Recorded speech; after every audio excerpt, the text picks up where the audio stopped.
A graça e a paz do Senhor Jesus seja sobre todos. Bom dia. Que o Eterno abençoe você e sua família. Queridos, hoje chegamos ao 8º dia de exposição do livro de Números e nos debruçaremos sobre os capítulos de 22 a 24. Vamos orar.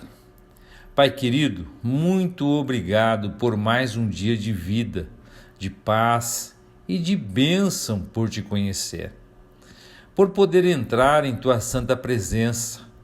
Melhor ainda, por ter profundamente arraigado em nossos corações o desejo de falar contigo, sentirmos nossa total dependência de ti e sermos conscientes do fato de que sem ti não somos absolutamente nada. Obrigado por tão grande salvação na pessoa do teu Filho Jesus Cristo, que nos abriu os olhos para tudo isso e nos deu acesso à tua santa presença. Peço que nos abençoe neste dia através da tua palavra e nos ilumine para te conhecermos um pouco mais. É o que eu te peço, em nome de Jesus. Amém. No capítulo 22, a cura de Israel por olhar com fé para uma serpente de bronze permanece no final de suas murmurações no deserto. Israel venceu mais uma vez e cânticos de louvor e vitória são ouvidos no acampamento. E agora, depois que a triste história de sua desobediência está quase terminando, um profeta pronuncia bênçãos notáveis sobre a nação que tão milagrosamente foi salva do Egito, guiada, guardada e curada. Dos versos 1 a 21 do capítulo 22, nós vamos observar que essa voz de profecia vem dos lábios de um gentio, e um rei gentio ouve a mensagem primeiro, na qual, além de Israel, o rei de Moabe e todos os seus sucessores gentios estão tão eminentemente preocupados. Balaque viu tudo o que Israel tinha feito aos amorreus. Ele sabia que o povo havia saído do Egito e estava com muito medo.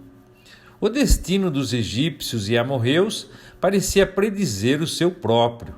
Seu coração, portanto, está cheio de medo e ódio, e ele desejou se opor e amaldiçoar Israel. Ele se aliou aos anciãos de Midian, e nada menos do que a história do antissemitismo começou em poucas palavras. Ainda dentro de Moabe, Israel deslocou-se novamente para as planícies e acampou perto do Jordão, em frente a Jericó. Moabe não tinha poder para resistir a eles, e por isso Balaque, rei de Moabe, estava com muito medo por causa de seu grande número, como diz o verso 3. Ele supôs que seu único recurso era um homem que tinha a reputação de grande sucesso nas práticas ocultas, Balaão, o filho de Beor.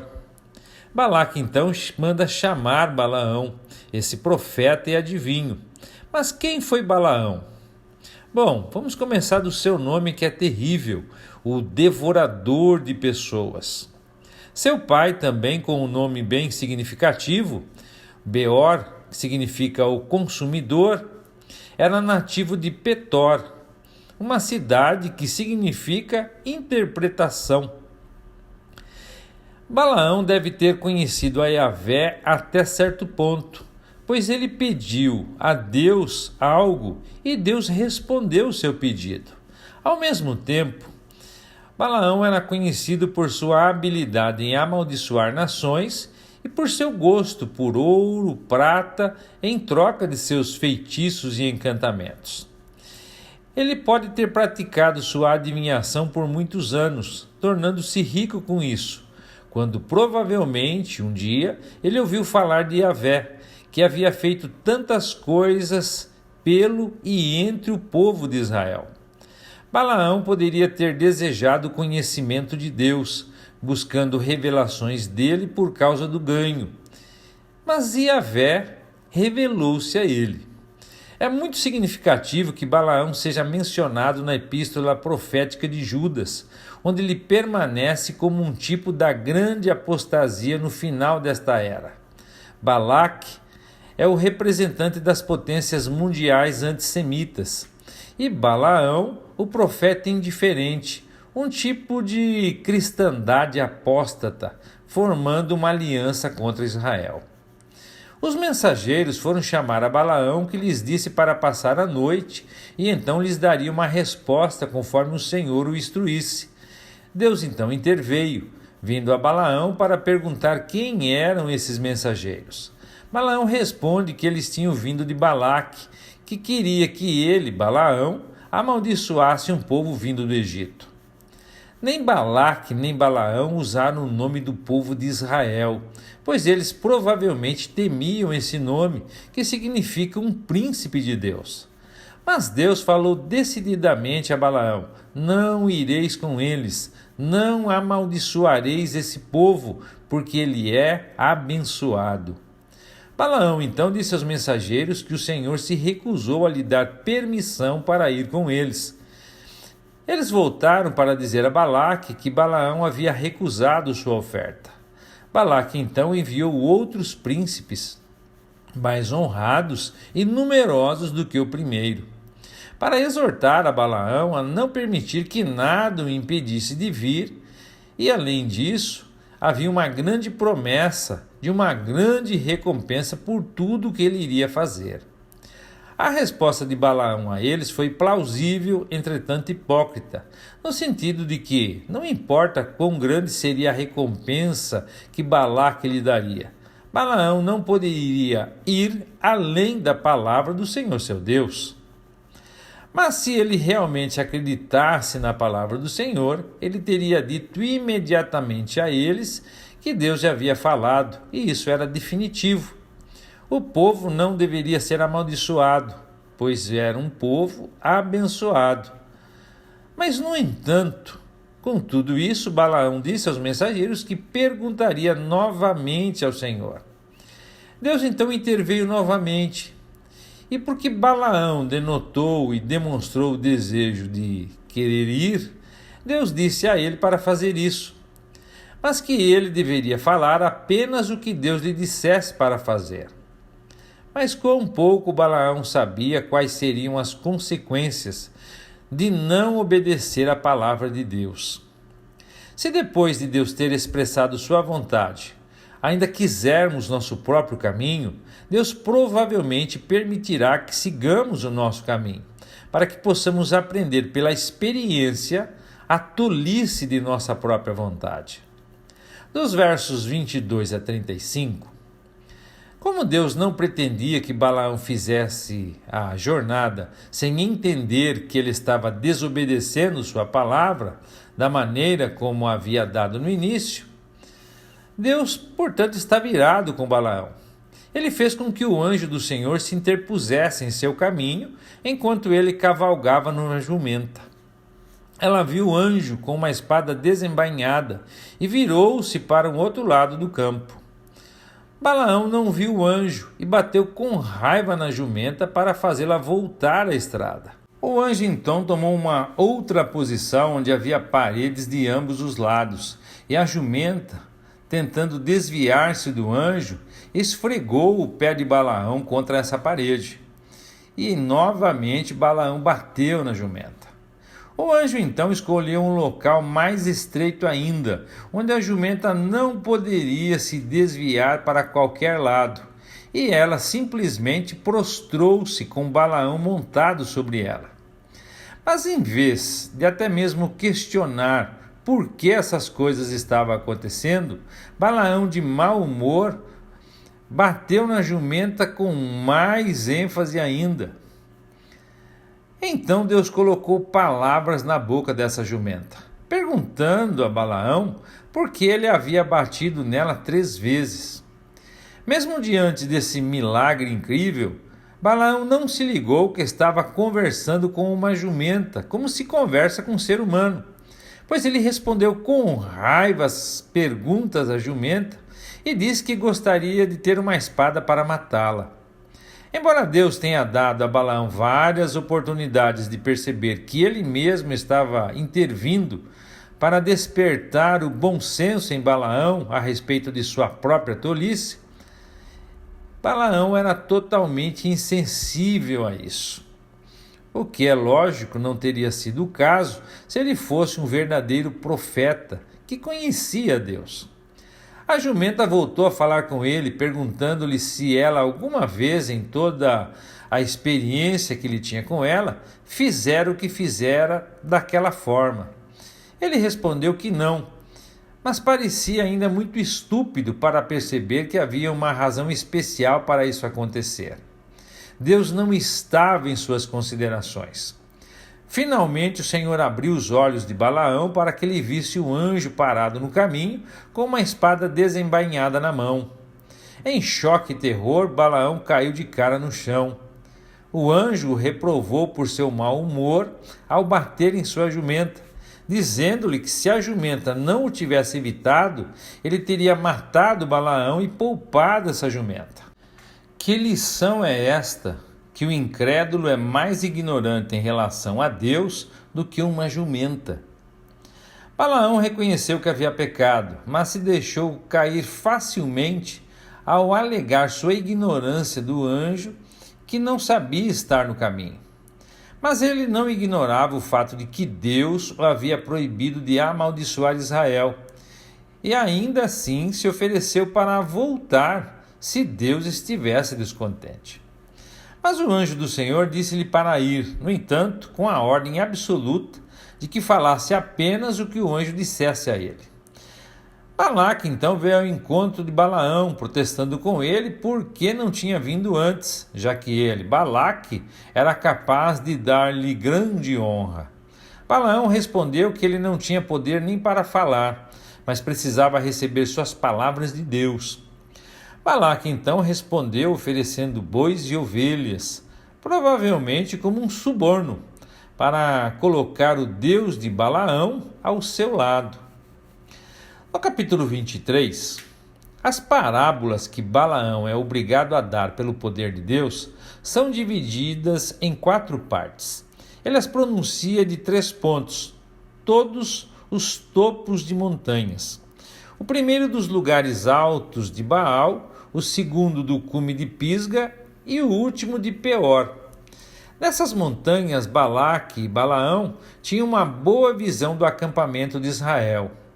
Cada um dos 3 pontos fica mais próximo do acampamento e deles se obtém uma visão mais completa do povo de Israel. Em cada montanha, Balaão tinha 7 altares erguidos e 2 sacrifícios, um boi e um carneiro, que foram trazidos sobre cada altar. Parece que Balaque tentou diminuir o número de Israel e sua força aos olhos de Balaão, pois ele o levou primeiro a um lugar de onde se via apenas uma parte, a parte extrema, a 4ª parte do povo de Israel. Nas alturas de Baal, Balaão disse a Balaque: Eu irei, e se Yahvé vier ao meu encontro, tudo o que ele me disser eu te declararei. A primeira declaração inspirada de Balaão fala do caráter geral de Israel como o povo escolhido de Deus. É, por assim dizer, o fundamento de tudo o que está prestes a dizer por inspiração divina a Balaque. Podemos dividir essa primeira parábola em 4 partes. Primeira, depois de declarar o fato do chamado de Balaque e seu desejo de que amaldiçoasse Jacó e denunciasse Israel, ele afirma a impossibilidade de amaldiçoar e de denunciar ou acusar Israel, pois Deus não o amaldiçoou, ele não o acusou. Ou no original hebraico, o nome de Deus aqui está em conexão com Jacó e Yahvé, o Deus que guarda aliança com Israel. Quando a delegação de Balaque veio a Balaão, Deus disse a ele: Não amaldiçoarás o povo, porque é abençoado. E agora, o que Deus disse a ele lá em um lugar secreto, ele deve falar aqui em público.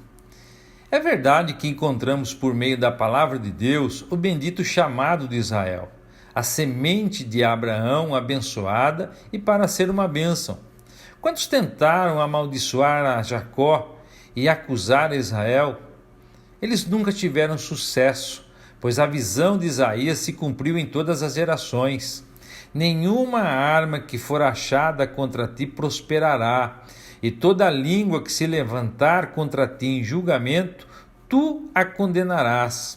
Então, nenhuma magia, nenhuma voz, nenhum poder, nenhuma língua pode neutralizar o decreto de Deus. Jacó e sua semente são abençoados por Deus e ponto.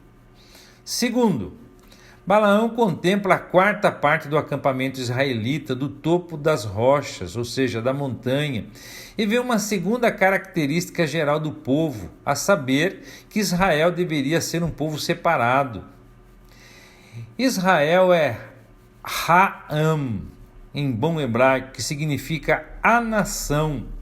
E como tal, diferente das nações, não deveria ser contado entre elas. Aqui então temos o destino de Israel, um destino que é o mesmo para todos os tempos, um povo peculiar, separado de todas as outras nações. Embora hoje muitos intérpretes e denominações chamadas cristãs questionem tal afirmação, a experiência, no entanto, ensina de forma muito diferente. Verdadeiramente, a semente de Abraão está hoje se mesclando com todas as nações, de fato, espalhada em todo o mundo. E ali os filhos de Jacó não perderam suas características peculiares. A assimilação foi tentada, e muitas vezes por eles mesmos, mas raramente ou nunca tiveram sucesso.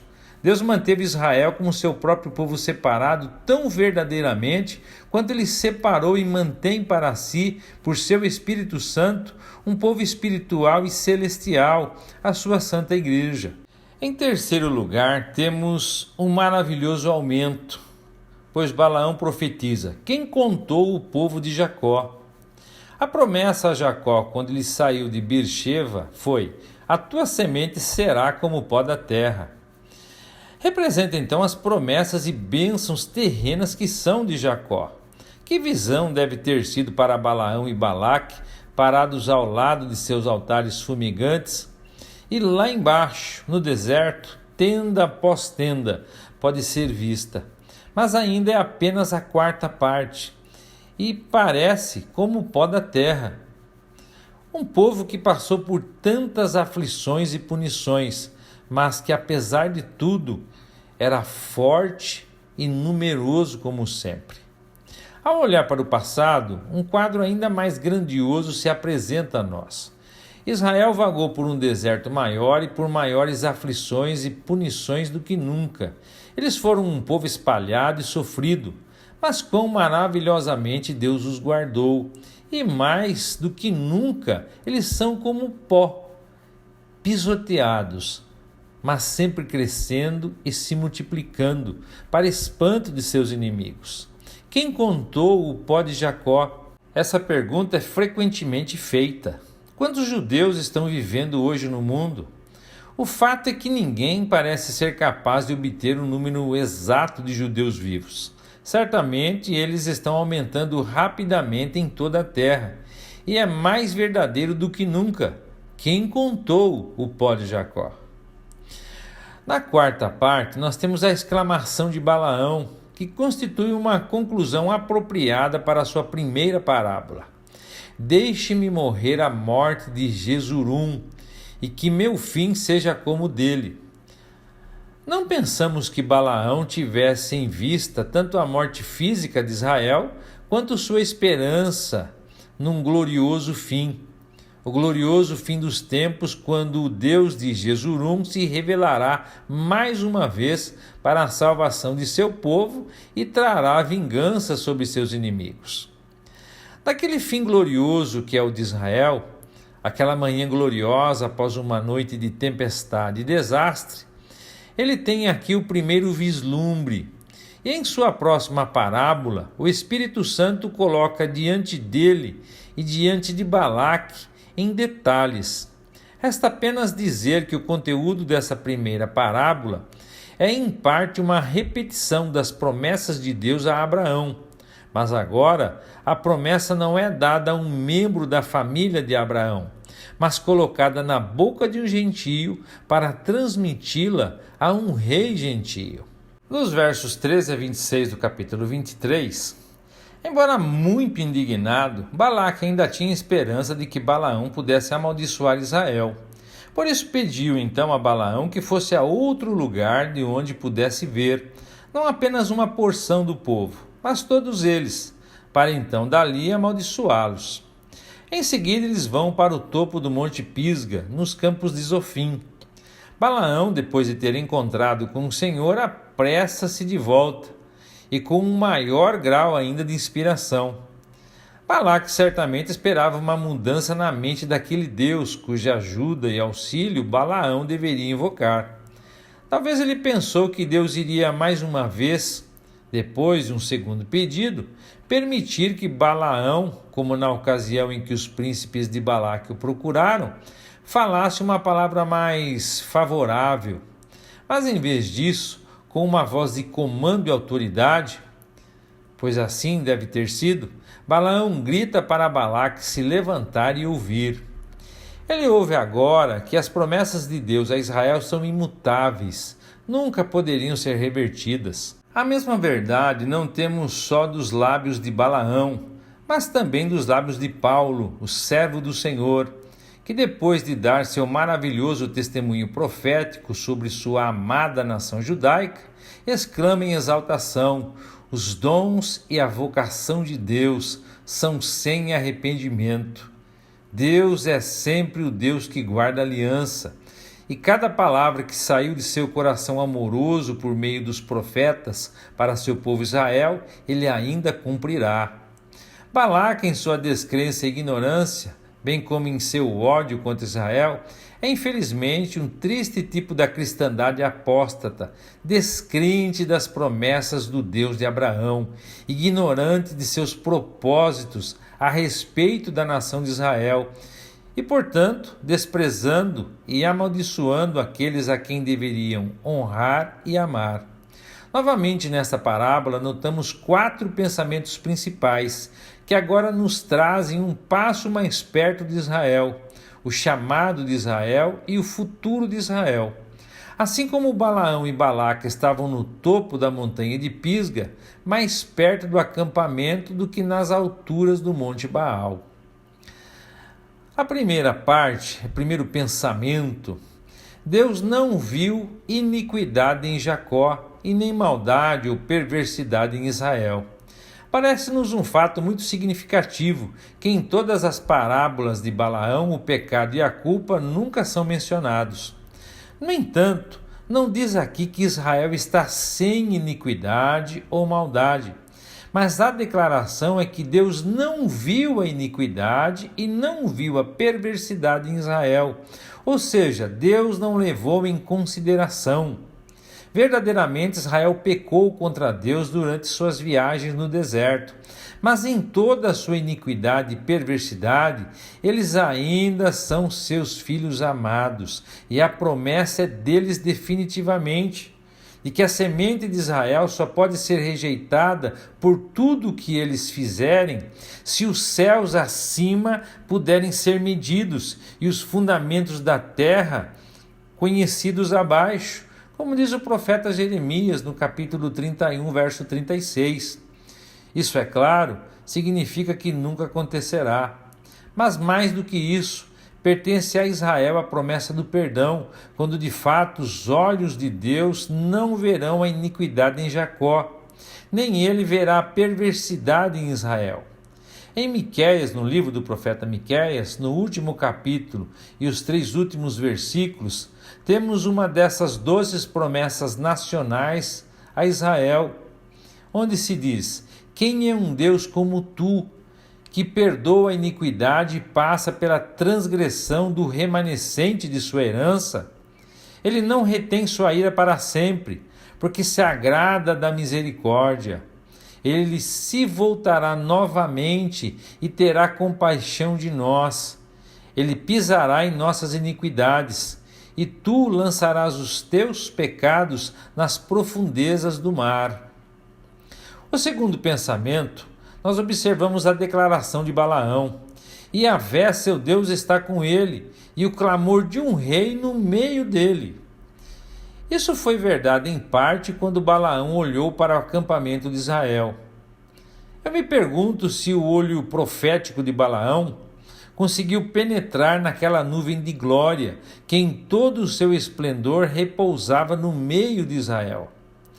Não havia rei no meio de Israel naquela época. Yahvé era o rei. Mas profeticamente tudo aponta para o tempo em que as dores de parto e iniquidade de Israel terão um fim. E aquele cujo nome é sempre Emanuel, que será o rei no meio de seu povo redimido.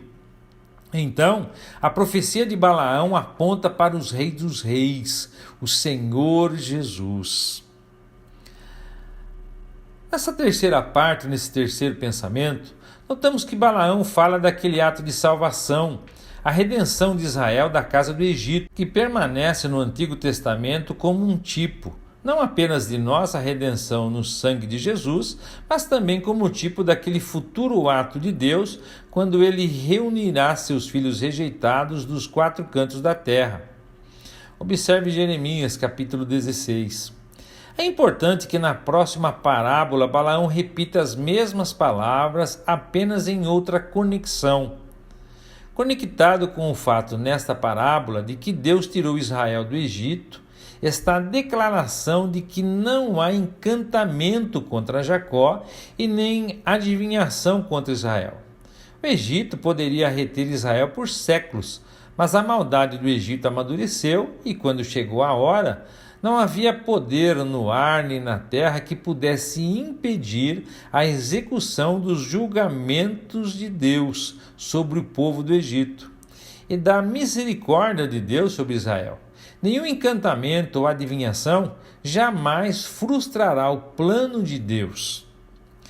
O quarto pensamento, então, em seu tempo será dito a Jacó e de Israel: que fez Deus? Apenas um vislumbre é dado aqui daquele tempo de conquista em Israel e através de Israel, quando o povo se levantará como uma leoa, quando ela não se deitará até que tenha comido a presa e bebido o sangue dos mortos. Que não apenas Balaão, em suas próximas parábolas, tem que tornar mais claro, porque a visão agora se apressa em direção ao fim, mas também que todos os profetas do começo ao fim revelaram. Depois de ouvir tudo, Balaque, profundamente frustrado, disse a Balaão para não amaldiçoar ou abençoar Israel. Pois a profecia de Balaão falava de bênçãos para Israel, e Balaque decidiu que seria melhor não dizer absolutamente nada. Balaão só pôde responder que deveria falar o que o Senhor havia ordenado, o que era verdade, pois ele era apenas uma ferramenta, um instrumento nas mãos de Deus. Porém, Balaque ainda tinha esperança que, se eles fossem para um outro local, Deus mudaria de ideia. E lá no topo de Peor, Balaão pede novamente 7 altares com um touro e um carneiro oferecidos em cada um.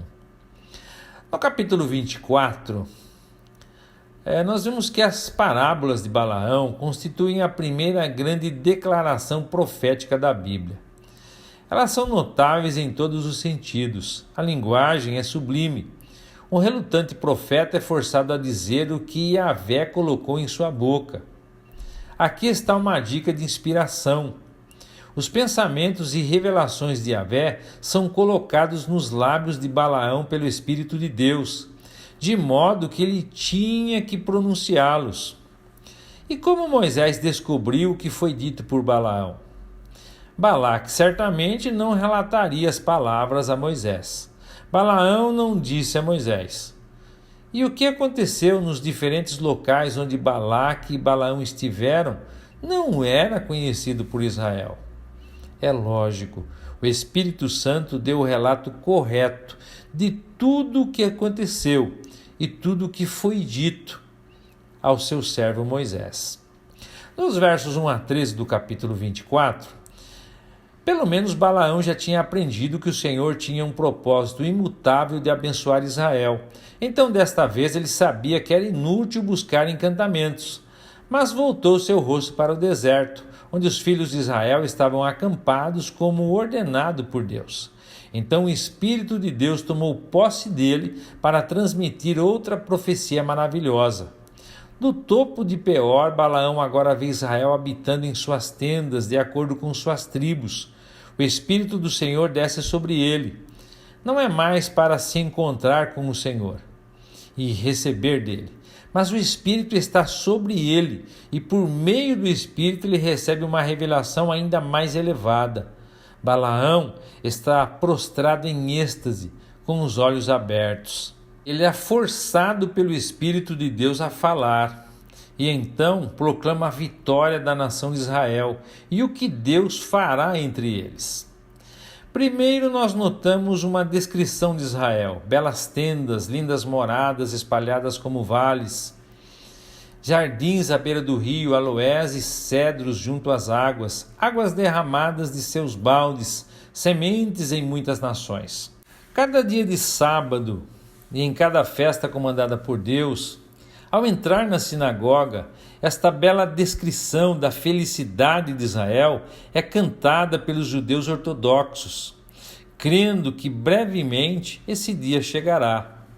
Mas aqui Israel ainda vivia em tendas, sem moradas entre eles, longe de ser como jardins à beira do rio e aloés e cedros à beira das águas. Verdadeiramente sua semente está em muitas águas, mas não em honra e paz, mas em desonra e inquietação. O olho profético de Balaão, entretanto, vê tudo realizado.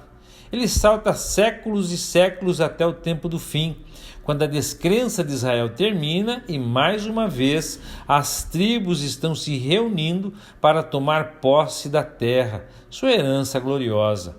Quando aquele grande dia chegar, o que o judeu piedoso, ortodoxo, hoje vê na fé e frequentemente repete com lágrimas nos olhos, será então uma abençoada realidade. Quão formosas são as tuas tendas, ó Jacó, os teus tabernáculos, ó Israel. Na linha altamente poética, percebemos o tipo do Espírito vivo, a água derramada de seus baldes. Em duas linhas, Balaão fala do rei e do reino que deve ser exaltado. Agag era o tipo do rei dos amalequitas, o inimigo nacional de Israel, um tipo adequado de anticristo.